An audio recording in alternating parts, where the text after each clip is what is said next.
How's everyone doing? How was your sit? It's okay? How many of you first timers? Welcome. Did you know that there's a talk tonight? You did? Okay. So this is a series of talks on the Heart Sutra, so we'll continue. How many of you have never heard the Heart Sutra? Heart Sutra. Okay. This is the heart of the Buddhist teaching. Okay. So let me read the passage.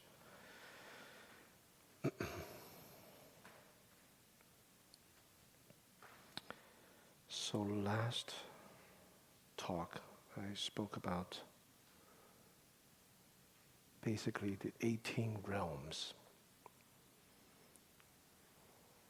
The 18 realms refers to the sixth sense faculty, coming in contact with 6 corresponding objects, giving rise to 6 cognitive moments of awareness. So, eye, ear, nose, tongue, body, mind, coming in contact with sight, sound, smell, taste, touch, thought, and sense objects, coming in contact with sense faculty, giving rise to consciousness. And the main point of that talk is basically the Buddhist spatial analysis of what constitutes a human being. Right? So instead of the Western Cartesian notion of body versus mind, matter versus spirit, in this duality, which even neuroscientists are saying that it's just not true. The Buddhist analysis is a tripartite presentation, a kind of a 3-prong presentation. So what constitutes the body? In contact with the external environment, giving rise to mind. You could say giving rise to a sense of self. So this is quite important because the sense of self in Buddhism, it's not this some kind of mind, heart, spirit that exists within this shell, divorced from life. What this is saying is that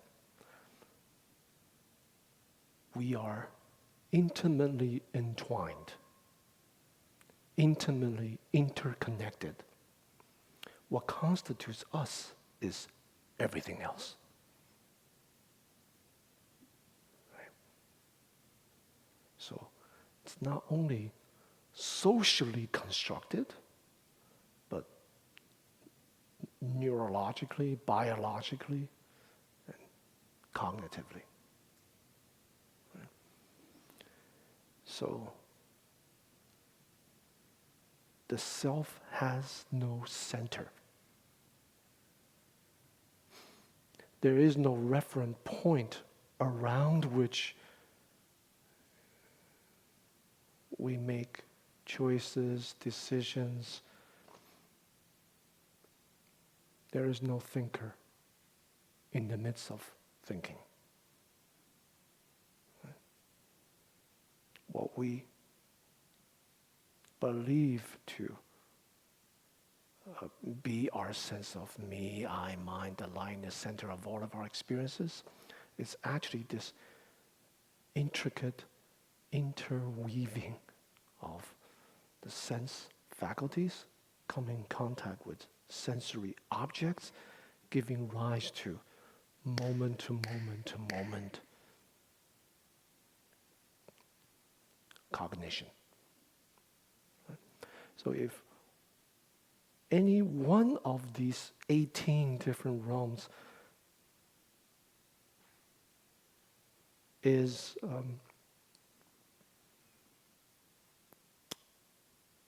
faulted or has some kind of flaw, then the whole experience will change. Right? If we have myopic vision, or if we have, need glasses, need reading glasses, or if we have any problem with our ears, what we hear giving rise to our notions and ideas in relation to this sense of self-referencing, then we come up with all kinds of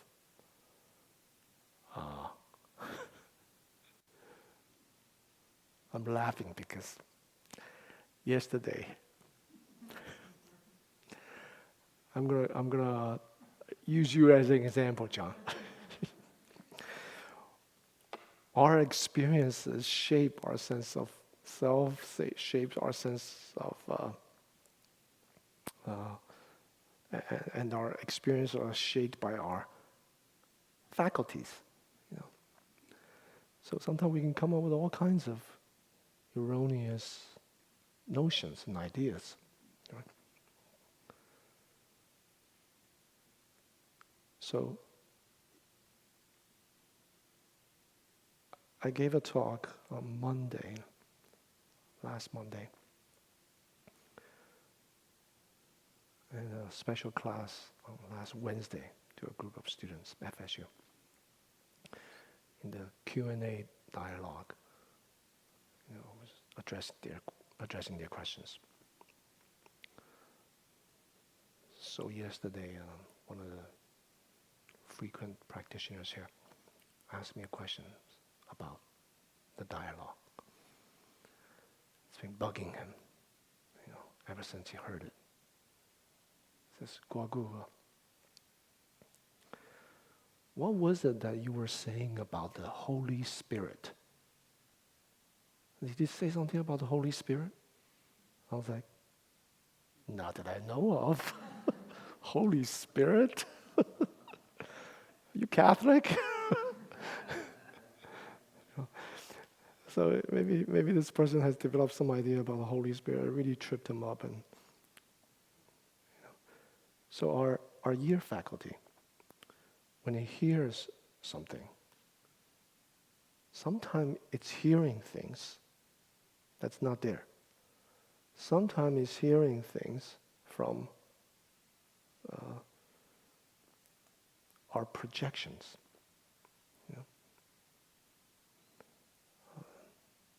I couldn't even think of what might have sounded like Holy Spirit. Right? So it's just, and then we develop a whole narrative and stories and so on.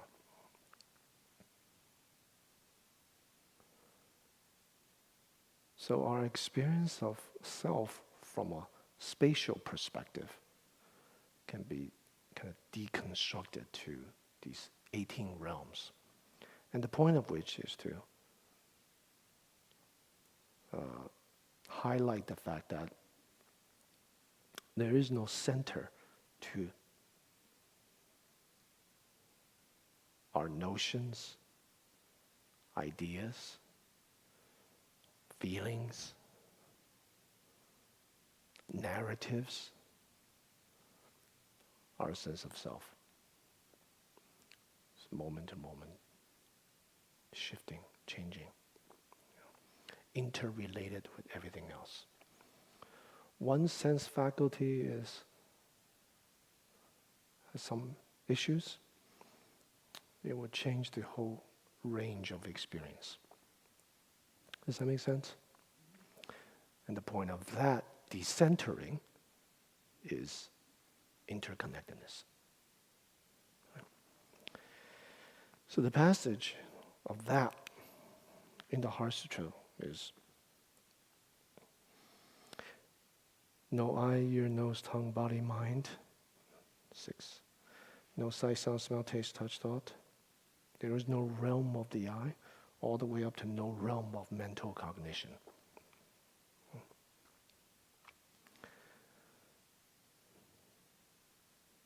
The following few lines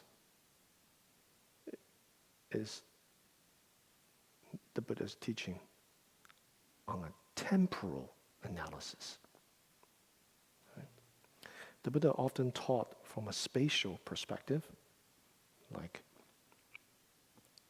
the floor is made up of non-floor. Floor is just a word. This is wood. Wood come from trees. Tree come from soil. Soil, you need sunshine. And you need rain. You need water. You need a lumberjack. You need the company. Spatially. In this floor, we see all beings. All of our endeavor. Yeah. Spatially. The Buddha also often taught from a temporal perspective. Spatial and temporal.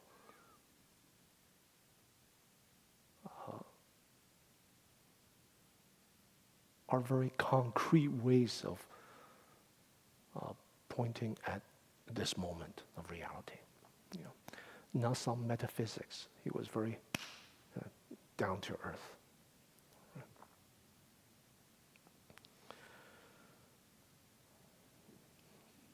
What constitutes the self, which is the center of our problem. Right?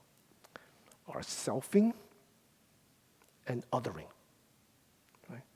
It's the cause of suffering for ourselves and for all those around us, for the world. So it's crucial to understand the self, locate it. And in the Buddhist analysis, there is no self. We're intimately connected with all beings. Helping others is helping yourself. Conventional self. Right? Floor is made up of non-floor. You're made up of non-you. You're made of everyone else. So for the welfare of yourself, conventionally speaking, we have to help all those around us. Wisdom and compassion. Spatially. Temporally, this is the following line. There is no ignorance, and there is no ending of ignorance. Through to no aging and death, and no ending of aging and death. This refers to what is known as the 12 link chains of dependent arising or dependent origination. Paticca Samuppada. Very foundational teaching. It's a temporal analysis. It's a process-oriented description of the ways in which we create suffering. The ways in which we experience anguish. And we spread that, all those around us. What are these 12? The Buddha did not recognize a kind of original sin or original source from which all the problems come, all the blessings come. Very down to earth, pragmatically identifies the source of our misperception of reality.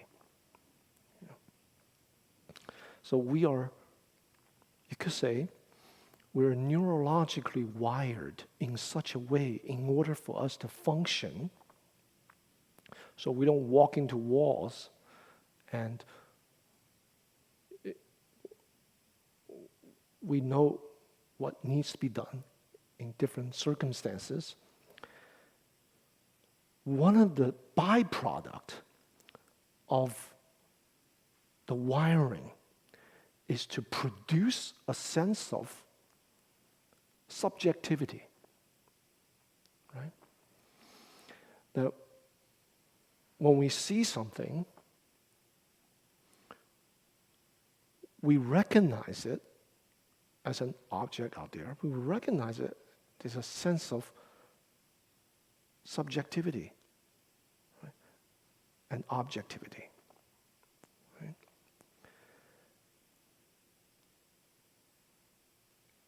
But this gives the illusion that there is a me, I, mind that's in the center of our experience. Right? But it's actually just a byproduct. So when we see something, we recognize it spatially, distance-wise. So we know how to react. We're also neurologically wired such that we have our fight or flight response when we perceive danger. Like our perception, retina, feeds information into the occipital cortex. From the occipital visual cortex, feeds information to the center of the brain, the amygdala, what is actually perceived. The amygdala, in combination with the hippocampus, give rise to a short list of short-term memory to like a checklist of, is this danger? Is this safe? What is it that I'm seeing? Right? If it's danger, we will send out stress hormones throughout our sympathetic nervous system, get us ready for fight or flight.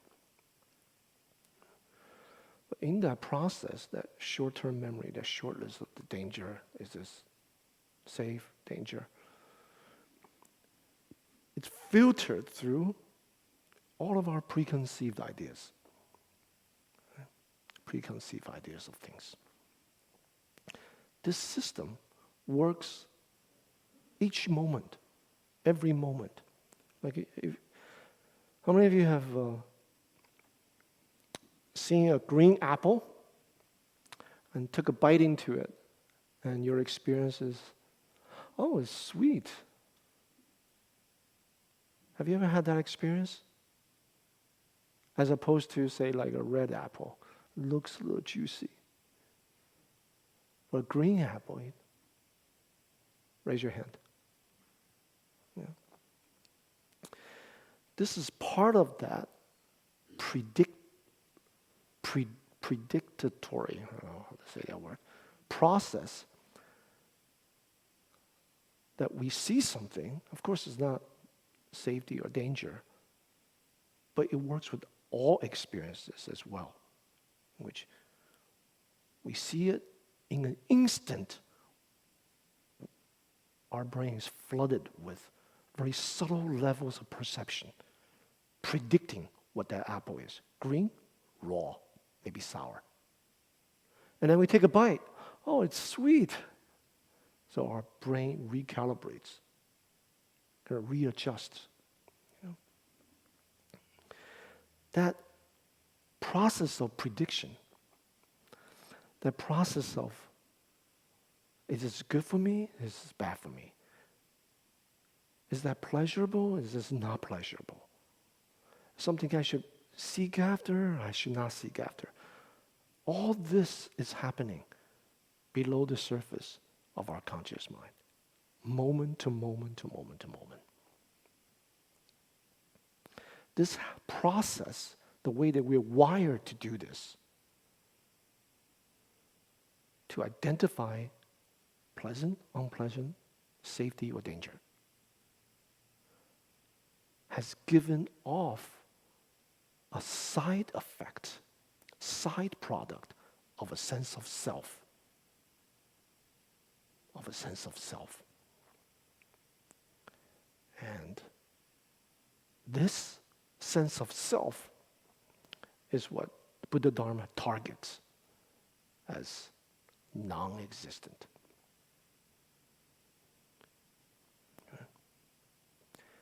Nothing to do with the problem with our memory or our intellect. A lot of you may have heard the Buddhist teaching of no self or emptiness of self and so on. Nothing to do with memory, intellect, knowledge. It's targeting this grasping onto this side effect, the side product, taking the side product as something permanent, separate, independently existing. The Dharma targets that because it is that creates selfing and othering, that creates suffering. Does that make sense? So it analyzes this spatially and temporally. Temporally, it starts with fundamental ignorance. That's what the text begins with. There is no ignorance. We'll get to there is no ignorance first. The 12 link chains. Ignorance is not some kind of original sin or some kind of original damnation or something like that. It's just very practically speaking, in a down-to-earth manner, what is happening in this very moment. Fundamental ignorance. And it has nothing to do with intelligence. It's not ignorance in the sense of low IQ ignorance. Right? Our sense of selfing and othering could be very, very intelligent. You know? Very smart people can do this.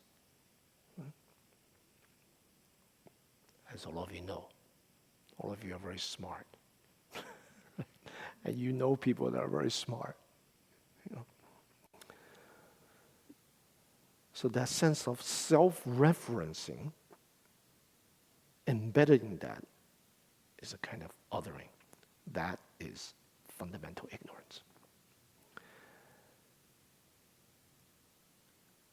And that ignorance, the basis of that ignorance, is taking mistakenly the side product of how we actually function to be the core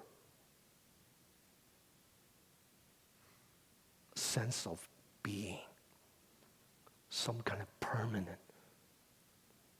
separate, independently existing me, I, mine. Whereas me, I, mine exists because of everything else. You see? It's that false grasping. So ignorance, from ignorance comes volition, action, selfing, othering. From that comes consciousness. The host of cognitive processes. Right? From consciousness comes name and form.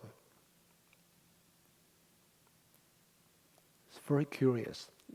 Thousands of years ago, the Buddhists identify what is name and form. Right? We're linguistic beings. Our words and language, the naming of the forms, hijacks everything. It hijacks everything. In other words, out of the eye, ear, nose, tongue, body, mind, the six sense faculties, it is the mind that hijacks all the rest of your experiences. As soon as you see someone, form, imperceptibly, so fast, we already develop an idea. Oh, this person must be like that. That person must be like that. All these words and language, judgment, discrimination. Right? That's the content of consciousness. Right? So, ignorance. From there, action, movement, volition. From volition comes consciousness. Consciousness comes name and form. In a very rudimentary level, this is what we do. Right? We put things in containers, labels, discriminations, giving rise to the illusion of manageability when we have a name for it. Nothing has name. There are no names to things. Names are constructs. Right? You say, this is the floor. This may not be the floor. This could be someone's bed. When I was in a monastery, we sleep on the floor. So there's a floor plus a bed, plus workspace. Which one is it? Name, words, language has the illusion of putting things in containers, giving rise to the illusion of manageability, order, system, structure. It is quite useful. With structure, with order, with naming, then we can respond. And then helping us to navigate to the complexity of life. It's useful. But when we attach to it, reify, solidify this is just that. This person is just a jerk. Jerk never change. He's just a jerk. That name, then we not only kill that person's possibility for change, kill our own experiences for forgiveness or kindness or any possibility. There's no more movement because words and language has no movement. It's just this. That's the nature of words and language in relation to form. So, from that, name and form, the extension is 6 entries or 6 sense faculties from which we further reify, solidify things. Eye, ear, nose, tongue, body, mind. When we have our 6 sense faculties, what is the first thing that happens? Anyone? Remember the 18 realms? 6 sense faculty, 6 sense object. Between that is called contact. Right? 6 sense faculties are in contact with 6 sense objects. Not all 6 sense faculties are in constant contact with their corresponding objects. Not all of it. Right? If someone says something unpleasant to you, you can just go, la la la la la la la, I don't hear anything, la la la. You don't hear anything. You don't want to hear anything, right? Sometimes there's no aroma, nice scent around, this lies dormant, right? We don't smell anything corresponding fragrance or scent. And also the way that the neuroscientists say that the way that our sixth sense faculties work is such that this is just the way that we're wired. When one sense faculty is dominant, right, it's in use in the present, the other sense faculty that doesn't need to be involved actually lies dormant. It's just the way the brain processes things. Imagine the brain is constantly being inundated with all data. We just wouldn't work. So, not all six sense faculties are working, but they're in contact. In contact. Does that make sense so far? Right. Like, for example,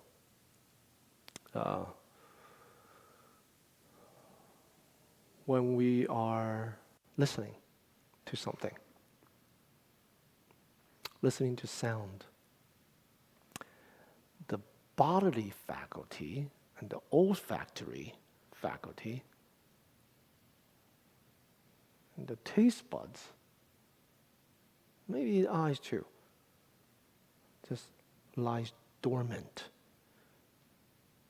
because the ear faculty is amplified. We can hear something, listen closely. You can even forget time. Time can go by very quickly. Right? How many of you have experienced that?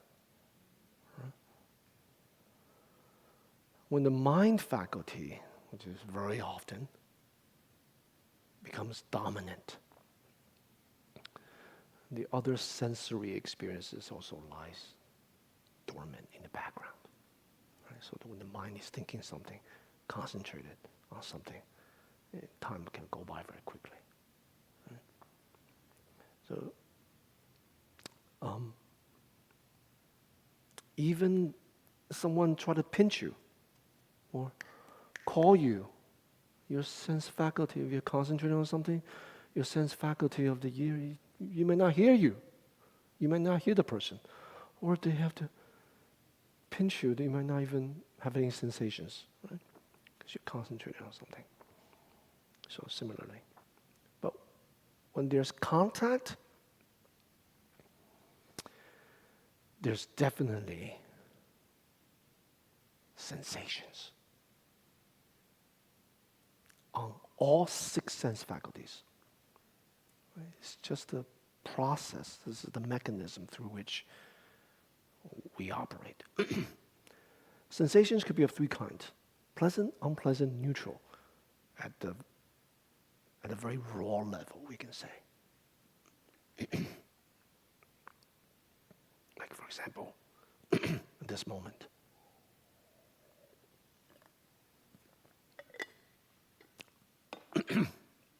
Throat scratching.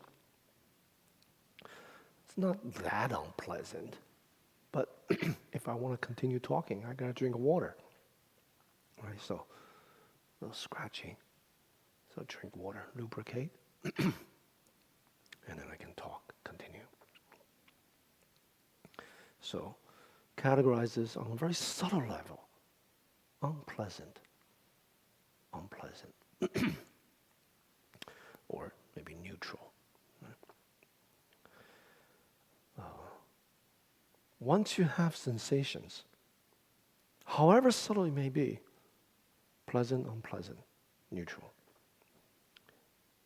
because of that fundamental ignorance, the head honcho, the progenitor of this whole process is present,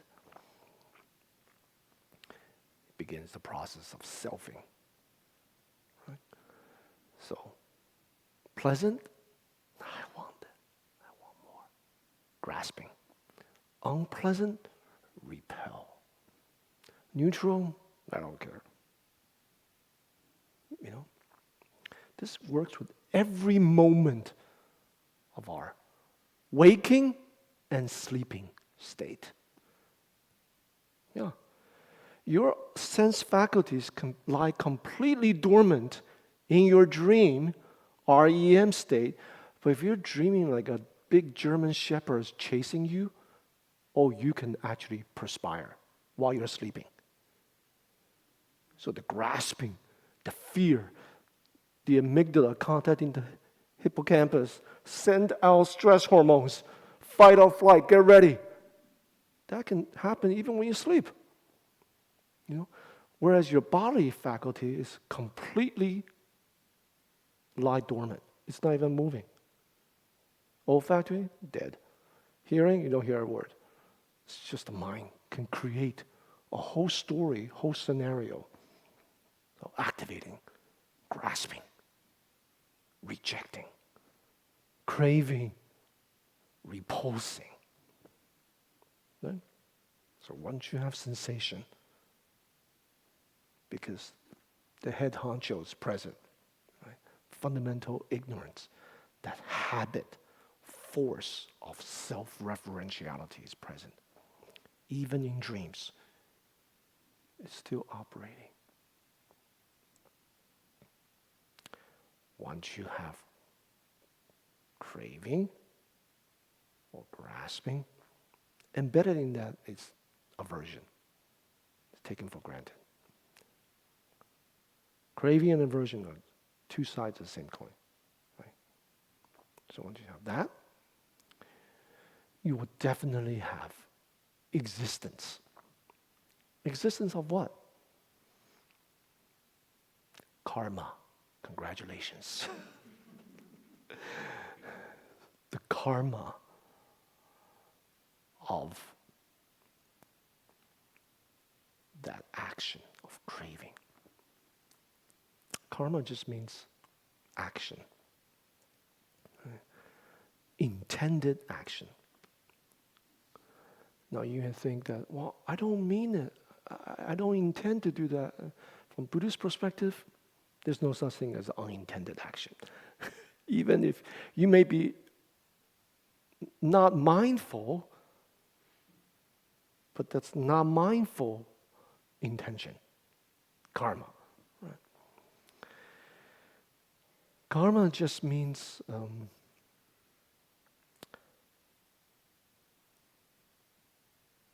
literally it means intended action, but practically it means propensity.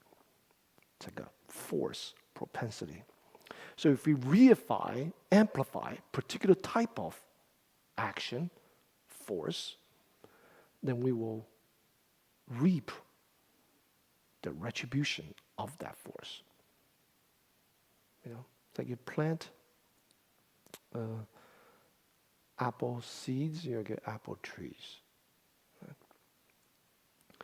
Things are not this simple, of course. Our actions are infused with all kinds of intentions, all kinds of selfing, othering, having, lacking, grasping, rejecting. So that's what we plant. So that propensity will continue. So if a person in the process of selfing, encountering the six sense faculties, coming in contact, having sensations, feeling, which could be one of three, or a mixture of all three, pleasant, unpleasant, neutral, giving rise to particular propensities, could be blaming or self-victimization. Coming in contact with things, it's always other people who are doing this to me. I'm always getting the short end of the stick. Then that kind of karma or propensity will tend to shape your next moment of experience. And then it continue. Does that make sense? So we can see this in meditation. We can see this in our daily life. Normally when our self-referencing is not challenged, We don't really see it. Just every day is just, going about our business. As soon as we're challenged, your responses tell you what kind of propensity you have. Right? Some people, they have the propensity of the procrastination. Behind that may be kind of self-disparaging thought. I'm not good enough. I can't do that. I don't know what to do. Right? Whenever it comes across difficulties, I don't know what to do. Right? So unpleasant, the grasping is the unpleasant, is the comfort zone, is the habitual tendency. Like, I can't do this. Right? Some other people, it's like, bring it on. Fighter type. Is that difficulty? Okay. Go around it. You go like this. Some other people, it's like blaming, always blaming other people. Right? So, that's karma, propensity. How to manage that is to go out of your comfort zone. Right? I'll talk about that later. And to respond, first you have to expose the habit tendencies. You have to see it clearly. Here it comes again. The type of thinking like, tape recorder, just keep on, I'm not good enough, or I'm the greatest thing there is, or I'm a victim. That's the perpetrator. This is the perpetrator. Everyone else is trying to get this monologue. Expose it. Don't respond to it. Don't suppress it. You heard it. It's like, maybe not. So the experience becomes more porous. It's not so rigid anymore. Maybe not. Right? And then there's movement. When our experience becomes porous, there's movement. Right? The teaching of impermanence, which just means new beginnings. The teaching of impermanence is not to make us sad. The teaching of impermanence is the teaching of new beginnings. Maybe not. So there's flexibility, adaptability possible for change. Right? And I'll circle back to this.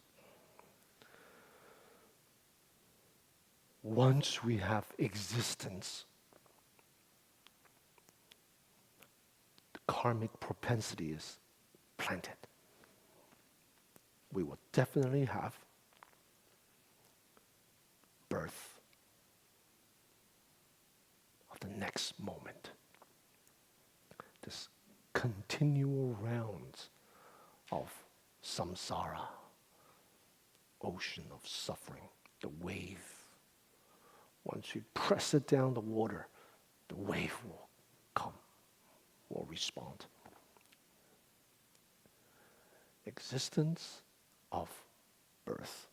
Once we have birth, we will definitely have the 12th link, is old age and death. So I've explained this from a temporal perspective of the present life. But there are other ways to understand this, and Buddhists have understood this typically from the perspective of continual birth and death, birth and death, birth and death. It's called a dependent origination of the 3 times. Infinite past, present, and infinite future. With the possibility of ending that future. To liberate yourself from this continual cycle of rebirth. So from that explanation, fundamental ignorance and that movement, volition, refers to previous past life. consciousness giving rise to name and form, and 6 entries is present life, particularly fetus life. Consciousness enter. Sperm and egg come together. It's just sperm and egg. There's no life in it. What makes it come alive? Consciousness from previous life. Enter into the future parent. From that moment on, the contents of consciousness, structures, name and form, giving rise to form. And from that point on, we will start to develop 6 sense faculties in the mother's womb. When does I'm not a, what's that, gynecologist? I don't know. How many weeks that the fetus fully forms have eye, ear, nose, tongue, body? Mind, we know it's already there. How many weeks? Any mothers in here? Gita, you know? I forgot. You forgot. Anyway.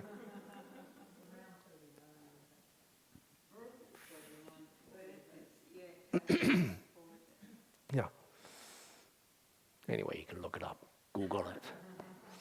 So 6 sense faculties start to form. And once it forms, it can have contact. In the womb. For example, you can talk to your baby. It's called the baby education or something like that. Right? Just start them young, you know. It's mommy loves you. You know, you can talk, play music, talking about playing classical music or something. Life is already there. And the 6 sense faculties already has contact.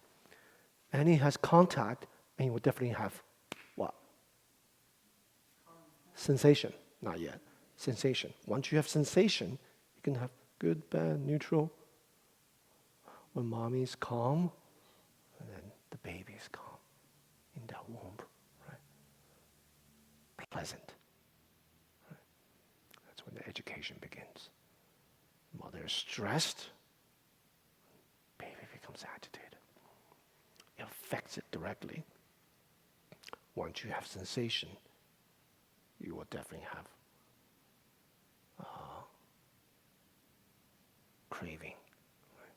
Craving, loving, rejecting, having, lacking, good, bad, right? Wanting more. But once the baby comes out, it's just fully operational. So present lasts all the way from the 3rd consciousness all the way to the 10th link, which is existence. Existence of what? Future birth and old age and death. Does that make sense? So that's the 12th link chain. This is the temporal. This passage is saying that there is no ignorance. What? I just got done talking about that. Right? There's no ending of ignorance. There is through to no aging and death. That's the 12th one. First one, 12th one. This just skips the 10. Yeah, 10 in between. Why does it say no?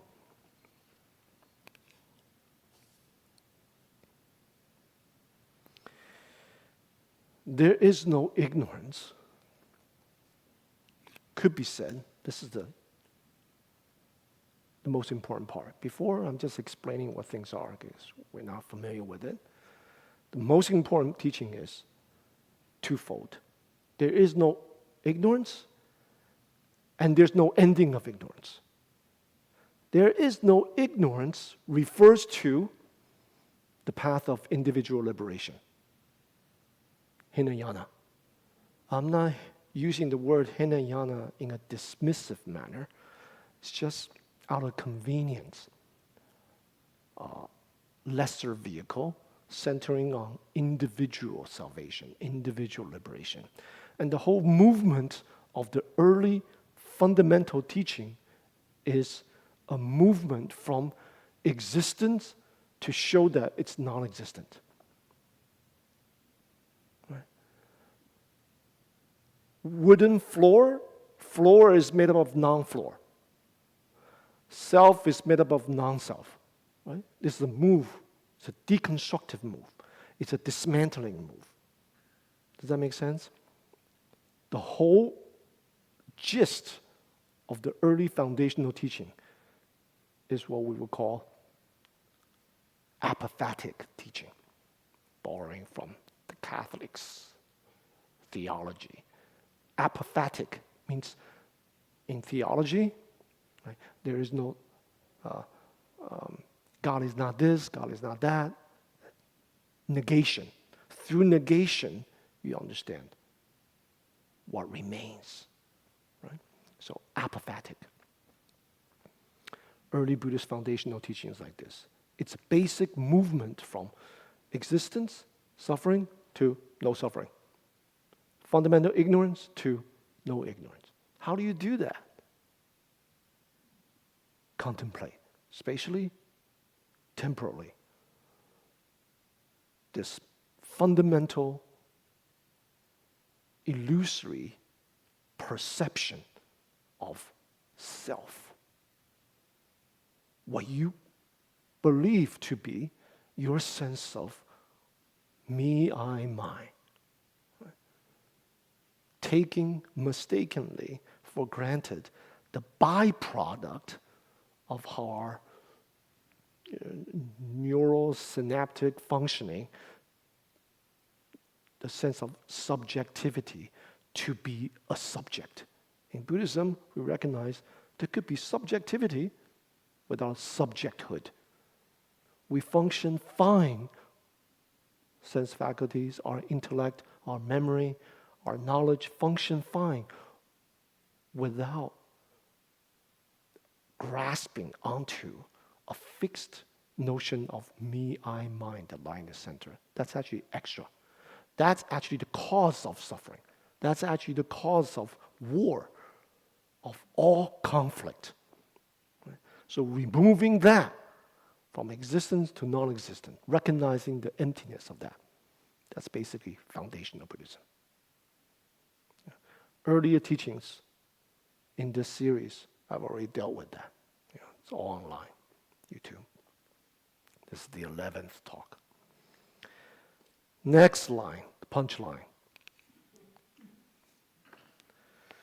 There is no ending of ignorance. This is the beginning of Mahayana teachings, the great vehicle. It's not an apophatic teaching. Floor is made up of non-floor. You don't exist. You exist because of this tripartite experience of sense organ, sense object, cognitive moments of awareness. It doesn't stop there. Buddha Dharma says it's not the ultimate. It's not the true message of the Buddha. Right? That expedient teaching of you are made up of non-you. You are made up of everything else. Right? That decentering. Right? Is a teaching that targets the grasping, the selfing, and the othering. And you do so through contemplation, spatially, temporally, about the process through which, the false process through which we grasp onto things, giving rise to all of our vexations, all of our anguish, all of our suffering are included in this process. Right? So dismantling the self, the false sense of self, and the vexations that stem from it will end karma, will end the future existence of birth and death. But that is the foundational teaching. The Mahayana teaching, the great vehicle teaching, says that there's no ending of old age and death. Why? Because when self-referencing is absent, othering becomes absent. A great Bodhisattva practitioner is not afraid of the continual rebirth process in samsara. A great Bodhisattva is driven by compassion. The flip side of the floor is made up of non-floor. Because of everything else, the floor can exist. How can we forsake everyone else for our own salvation? So for the sake of benefiting all, the Bodhisattva is driven by compassion, armed with wisdom of no self, driven by compassion, no end to this cycle of birth and death. Samsara and nirvana are not opposite poles. Right? All that samsara suffering, all the anguish, the difficulty that this life has to offer becomes the resources of our wisdom, our freedom, and all the qualities of the awakened one, the Buddha. Perfection of generosity. Right? You can't be generous to people if there's no people needing help. Right? On a material level, on a spiritual level, emotional level. Right?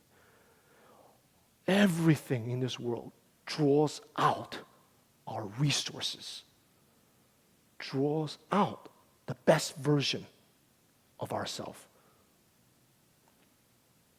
So samsara is the playground of nirvana. So the Bodhisattva is not afraid. That's why it doesn't matter. No ending of birth and death. I can go here round and round. It's all good. Right? So it draws out our generosity.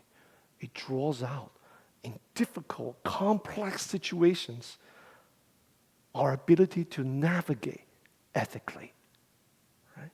It draws out patience. It draws out great diligence. Right? Not giving up, not forsaking people.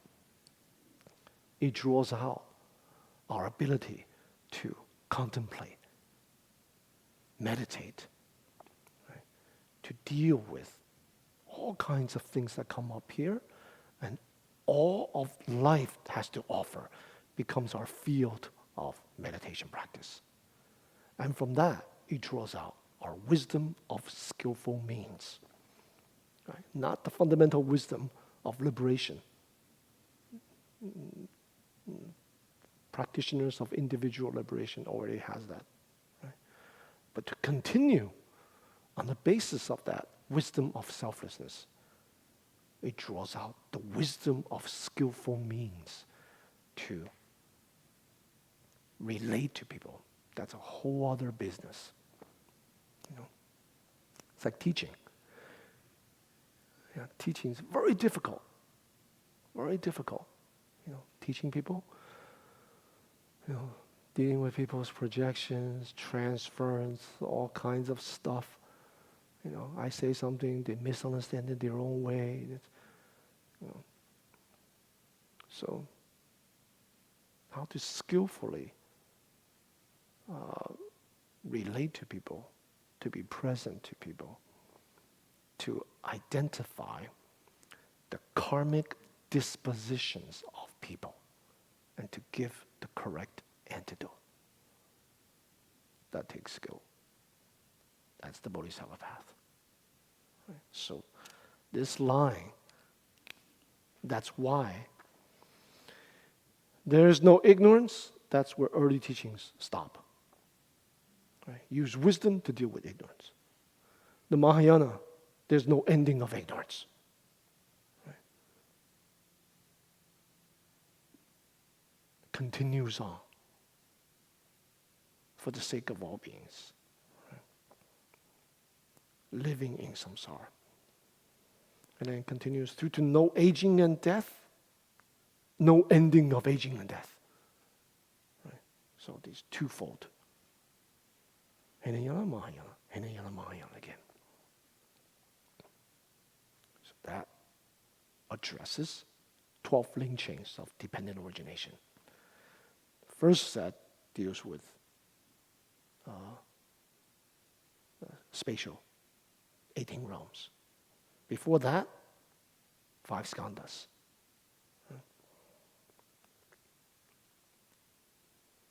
Before that, it's just Avalokiteshvara's awakening. It's like a prelude. So we have moved from Avalokiteshvara's contemplation of hearing, right, to realize ultimate liberation, to 5 skandhas, 5 skandhas, to 18 realms, 18 realms to 12 link chains of dependent origination. Next, Four Noble Truths. You start to dismantle foundational teachings in Buddhism. Right? It says there's no suffering. There's no cause of suffering. There's no cessation either. And there's no path. Right? So that's why I said that Heart Sutra is a critique of early Buddhist teachings. It's not to say early Buddhist teaching is not useful. It's extremely useful. So, but don't stop there. Right? A lot of people just talk about the Bodhisattva path. Talk about lofty teachings in Chan and Zen, or the higher teachings. Meanwhile, they're full of vexations. Right? It's upside down. Upside down. Don't have the foundation. And they talk about some lofty teachings in Buddhism. Emptiness of self and others. First, you got to empty yourself first. Right? Your vexations first. Right? So that foundational teaching must be solid. Must be solid. So at the working end of practice, expose, embrace, transform, and let go of selfing and othering. How they manifest? Vexations, afflictions, greed, hatred, ignorance, all the other rest. Out of that, karmic propensities. That's a foundation. On the basis of this foundation, we go one step beyond. See? Okay? Yeah. In terms of the meditation methods, I've dealt with this in earlier talks. This provides a kind of scaffolding these doctrinal issues. Okay. But it's important, these scaffoldings, any point you can pick up and you can actually use in your life. For example, the 12 link chains. Why is it that as soon as our sixth sense faculties contact corresponding objects, sensations, when you have contact, you definitely have sensations. When we have pleasant, unpleasant, neutral, why do we always have to grasp after the pleasant, shun away the unpleasant? or the neutral? What's that impulse about? It's not real, because what's unpleasant for you could be totally pleasant for someone else. There's no objective thing that's, oh, this is unpleasant. Right?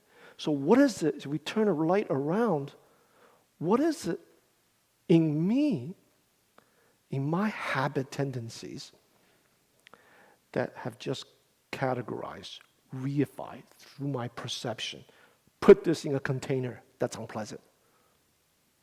What is that process about? What is that?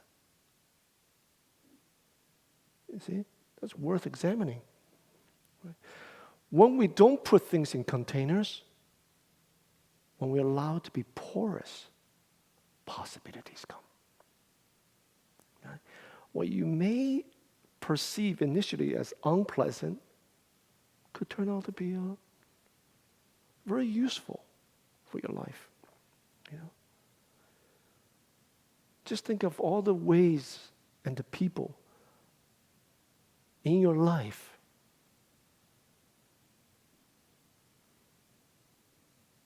that provide the reason for you to come here tonight. Yeah. If your life were going so well, so smooth, I don't think I'll ever see you here. Right? Right? So they are helping us. They're drawing out our resources. So gratitude. Porous. That container of negative, jerk, harmful, porous. It shifts. When there's flow, there's movement, there's possibilities, there's freedom. When things don't move, solid, there's stale, dead, block. Right? So even that teaching, that's the foundational teaching, right? Work on the foundational teachings. Right? And when things are all good, right? When you feel not obstructed, things are flowing, you go one step beyond. Right? Gratitude for all beings. Don't forsake anyone. So, the field, the playground of the Bodhisattva practitioner is the realm of suffering, difficulties. Places that we don't prefer to go, we go. Help. But if you don't have enough, what it takes, try not to go. It'll just drown you, right? So you got something, you know, and then you can help others. Does that make sense? Yeah. It doesn't work linearly, I want to say. So, does that mean after I save myself, then I say? It doesn't work like that. It's not so linear. Sometimes when we are very vexed, just help someone else. I'm sure all of you have done that. You help other people, you feel much better. The problem that you feel is like caught up, it just doesn't exist anymore.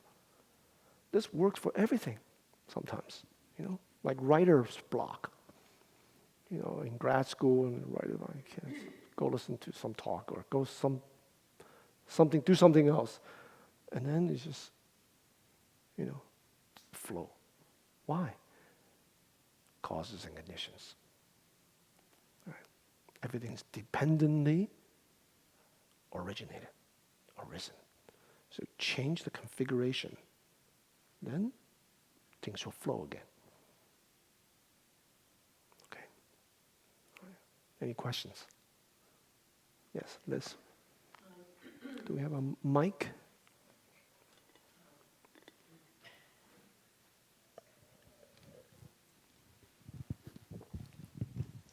We have a lot of people on Zoom, so Okay. So I don't exactly know how to pose this, but right now we live in a world, let's say, where many of us perceive certain things as extremely harmful. Yes. And we have definitely solidified that. Yeah. So the way you taught, I mean, it's beautiful, but then in practice, Yeah. it's very hard to get the pores thing Yeah. going.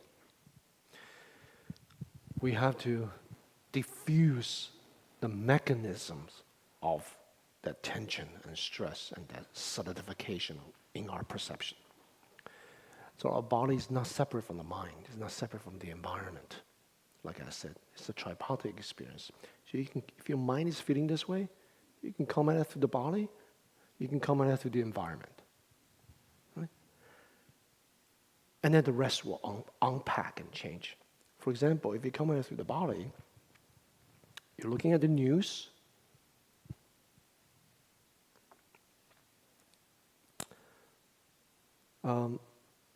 Sometimes it's not so useful to look at the news. Right? You gotta have enough ammunition ready to look at the news. You know? But when we look at the news, that defense mechanism, that mechanism of stress, is bubbling up, start to bubble up. So if you come at it through the body, it's just relax, ground. Like what we do in meditation, except you use it in daily life. Once you feel relaxed and ground, diffused, that mechanism of tension, then possibility, pores can come. Right? Possibility. Right? Because the mechanism of stress and vexation, the first thing it does is it exaggerates. Exaggerate. Oh, this person is just like this. This political party. Why are they doing that? Why is the judiciary, say, exaggerates, right?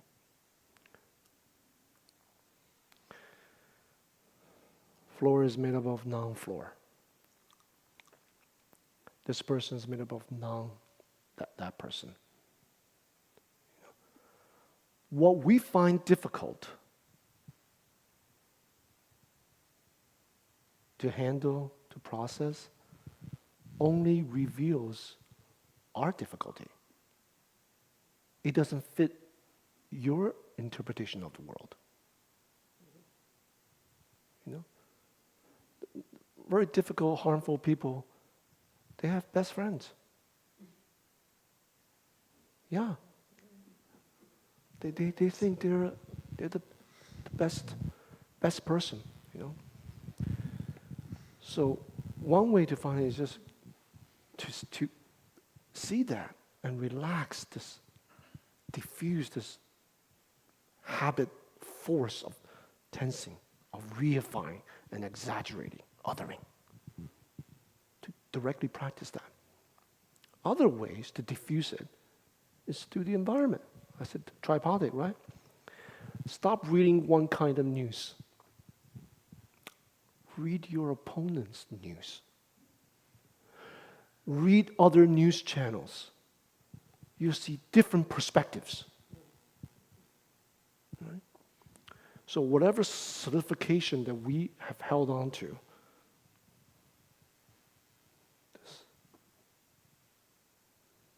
it has a history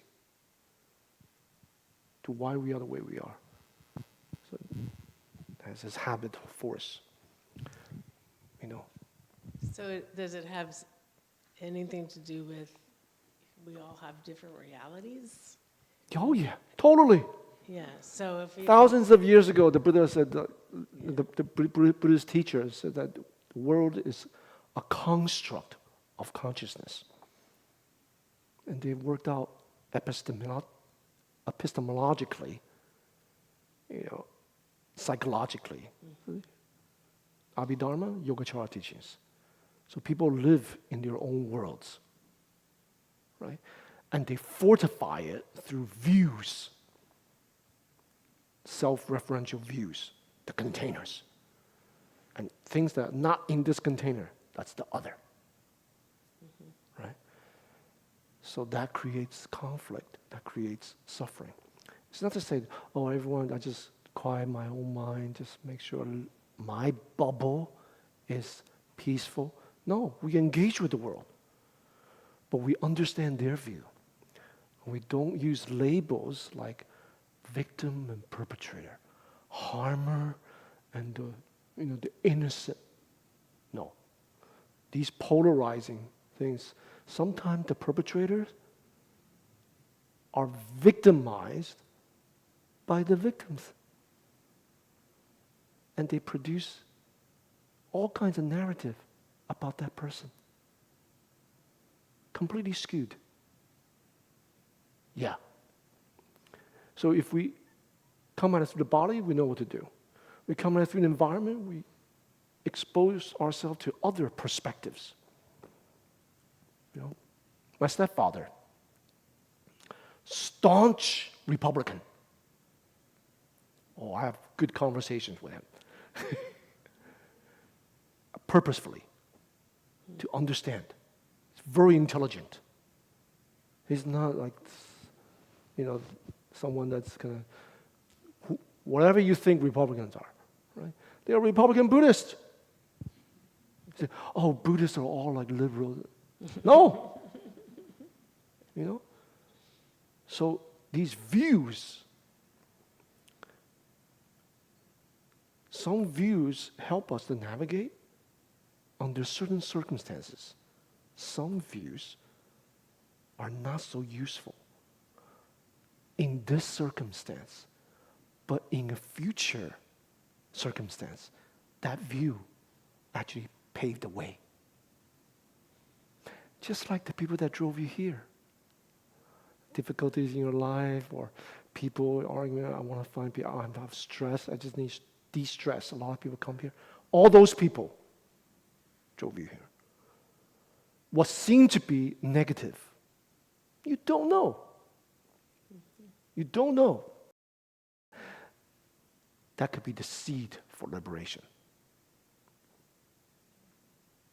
That could be the seed for people to rise up and bring up the resources. You know how Bodhisattva practice patience? Because of annoying people. Difficulties. Those are Bodhisattvas. There's no container. You may have some container for them. Oh, I definitely have some label for this person. But you should also, because you need that label now, in order to help you navigate to I can't live in this. I got to move out to the United States. I have students that I'm going to move to Canada, It may help you now to grasp some understanding, some explanatory model to explain what's happening now. But Dharma practitioners should know that it's just for now, because I need it. My reality needs this. But, as the Buddha says, all beings have Buddha nature. You should also have that view. All beings have Buddha nature. Right? So it allows porous. It allows to be porous. I need this, just like people that feel discriminated against. I need this label. I need a new pronoun. They need that. But they should also see that no labels define me. I'm free. But right now I need it. Does that make sense? Mm-hmm. Yeah. Hopefully, that freedom will be discovered. Nothing defines you. There are no obstructions. You're already free. And the world is actually free. Now you may think, well, I'm already free, I can accept, but the world is already free? I can't accept that. When a person's liberated, all beings liberated. But beings are creating suffering for themselves. There's no duality. They're free, but they create sufferings. No, you help them. You help them, you don't think this is a helper. They're poor little beings, so bad doing negative things. You help them, there's no self-helper. There's no helped, and there's no action. Yet you help. That kind of embrace allows beings to flourish. That kind of magnanimity. If you only help people that you like, or, other people you don't like, I've got to help them because I'm traveling the Bodhisattva path. Okay, help them. that kind of help, that would not help that person. Would not help them to discover freedom. Would not help them to flourish. So the categories must. We live in a world of chaos, world of suffering, all kinds of suffering. Technology have expedited that. Right? But the problem is not technology. The problem is our mind, our hearts. And we start with ourselves. Dismantle, like the foundational teachings, dismantle from existent to non-existent. Dismantle me, I, mine. Expose the mechanisms through which we create all kinds of narrative, selfing, othering. Dismantle that. To see possibilities.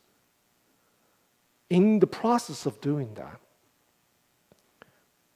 we relate to other people. We engage with the world. Because only through engagement will our selfing be exposed. Right? In that process,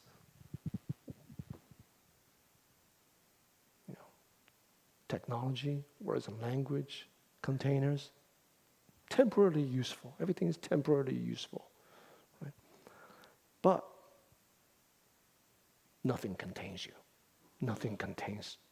So our view to those difficult people is they're not contained by whatever narrative, whatever reality, whatever words and language. You're already free. That is compassion. So we face others, accepting them for who they are. Got to practice that. The people that are difficult, we talk to them. People that are different from us, different political views, have a conversation. That will expose our own narrative views.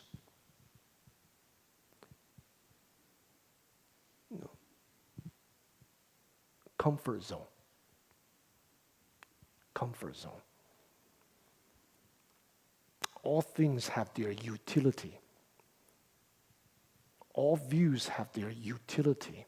All narratives, all technology have their utility. The problem is not with those things. The problem is the selfing and othering. Right?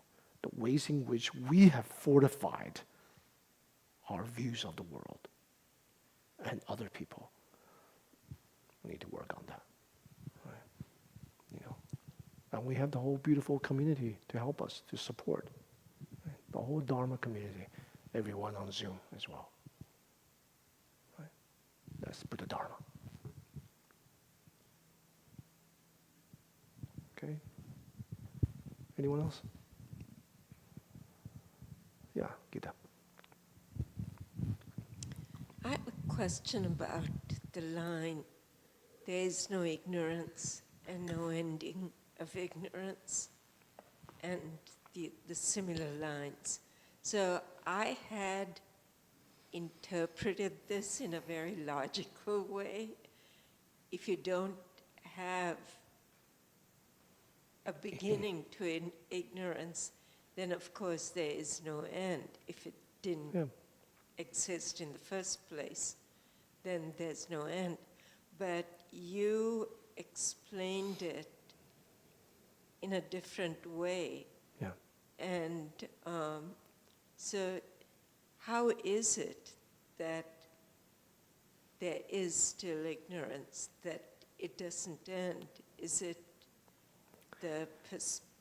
is it that the perspective of the Bodhisattva has changed, but the world still is filled with ignorance, but the Bodhisattva sees through it? Yes. Just like what I said, you're already free, but everyone's creating all kinds of problems and chaos and stuff. The problems are real. But the Bodhisattva does not seek to, there's no birth, no death. Goodbye, I'm leaving. I'm out. Bodhisattva doesn't do that. So there's no ending to birth and death. It's okay. I'm here to stay. See, so I explained it not from a logical, causal, doctrinal perspective. I explained it from the working and the practice of the Bodhisattva practitioner. To be able to embrace paradox, conflict, view and practice. Right? It's all good, but a lot of people are creating all kinds of stuff. Right? So help, there's no helper. Buddha help. Right? That is the core of the internal prajna paramita logic. Right? Save all beings, no being to be saved. Right? So, no samsara, don't want to leave either. No nirvana, no wisdom to attain, therefore attaining anuttara samyak sambodhi, right? Ultimate wisdom. So prajna paramita has this kind of internal way to hold, to accept, to embrace conflict and paradox, contradictions, right? So that there's no contradiction. Why can it do that? Because it's not theory. It's the original spirit of the Buddha. Save all beings. Yet no one to be saved.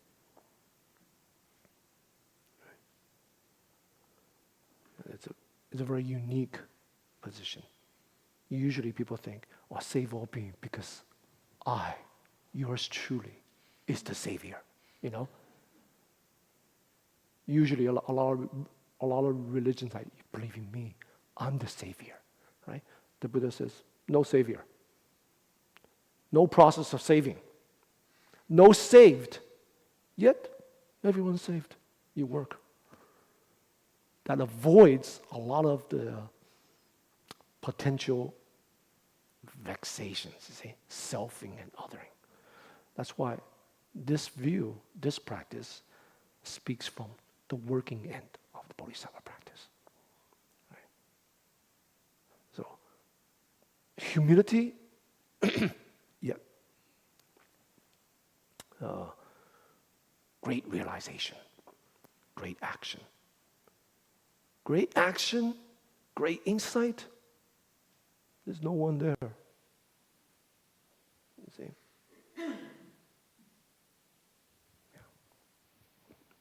Okay, anyone on Zoom? A question? Okay. Go ahead. Is it working? Yeah. Thank you. It seems like it's the ultimate counterintuitive perspective, if I'm understanding it correctly. Because, and tell me if I'm incorrect, but it sounds like you're describing the idea of directly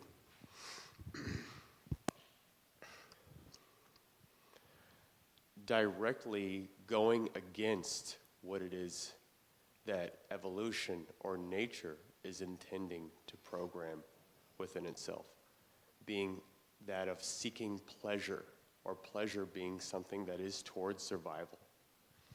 And it's almost ascetic in some ways, it sounds like. Do we use suffering as a compass to guide us to where we want to go? Is that a question? Do you have part more? of it. Okay. Give me the other part. Okay.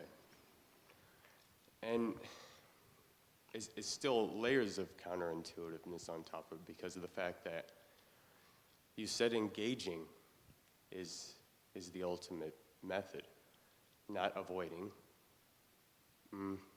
I don't know the entire story of the Buddha, but it is interesting to the fact that they went to the forest for 40 days to go have self-contemplation, which ultimately led to their liberation. Of course, Who are they? And The Buddha. where did you get the idea of 40 days? I guess there are different versions of the Okay. story that exist, but the idea that someone went underneath the tree to sit until they attained 6 years. liberation. Well, that sounds like 6 something years of ascetic life. And every day, the mendicant life engage with the world, right. the villagers to engage, beg for alms. And the Buddha walked for 40 years after awakening to spread the teachings throughout India, as opposed to say adios, Sure. you see? Now with the first part of your question, ultimate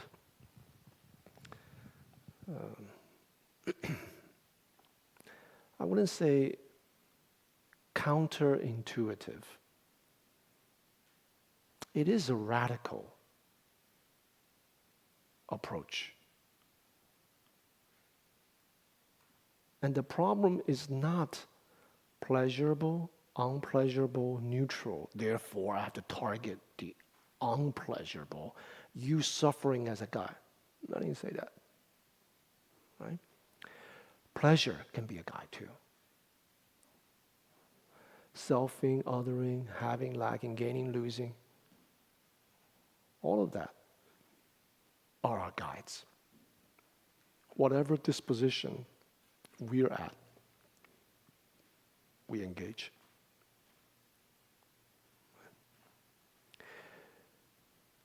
The point is questioning. The point is to spark that wonderment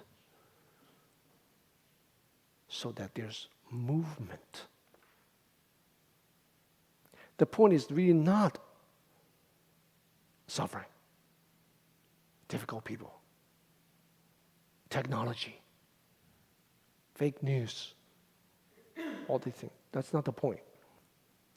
The point is our solid reification to allow porosity, porous, you see? Now that comfort zone could be totally pleasant. Right? I'm not saying pleasant people should seek suffering. Suffering people should seek, the opposite, pleasant. I'm not saying that. There's no fixed way. Right? See, all approaches, whatever we encounter, exposes our own hang-ups, whatever that may be.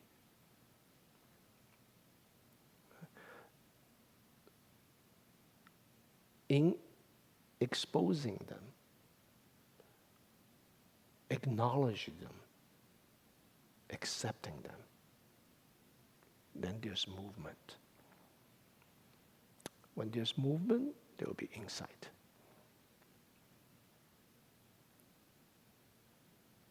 See? Yeah. That part is radical. Because people like comfort zones. They like containers. It gives the illusion of solidity, assurance, predictability.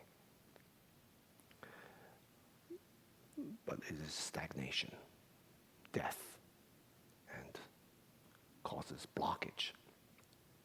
So the point is movement. And to do that, we have to question. That questioning, that's the sweetness in practice. To have that wonderment questioning. When you stop questioning,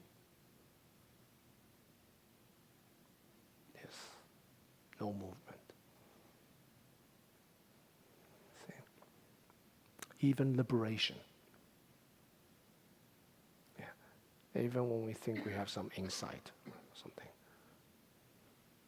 No, I had an insight. See? Blocked. Right? So that goes against the nature. You see? So I would turn your question around. What we usually do is actually against our true nature. What we usually do is solidify, seek pleasure, follow the impulse, right? That's actually against our true nature. Our true nature is freedom, flow. Pleasure, unpleasure have their utility. They have their usefulness, has their benefit, lead to possibilities, both of them. Right? But if we only do this, that leads to suffering. That leads to stagnation. Right? You see? Thank you. Yeah. Okay. It's kind of getting late. Thank you. Thank you for your patience.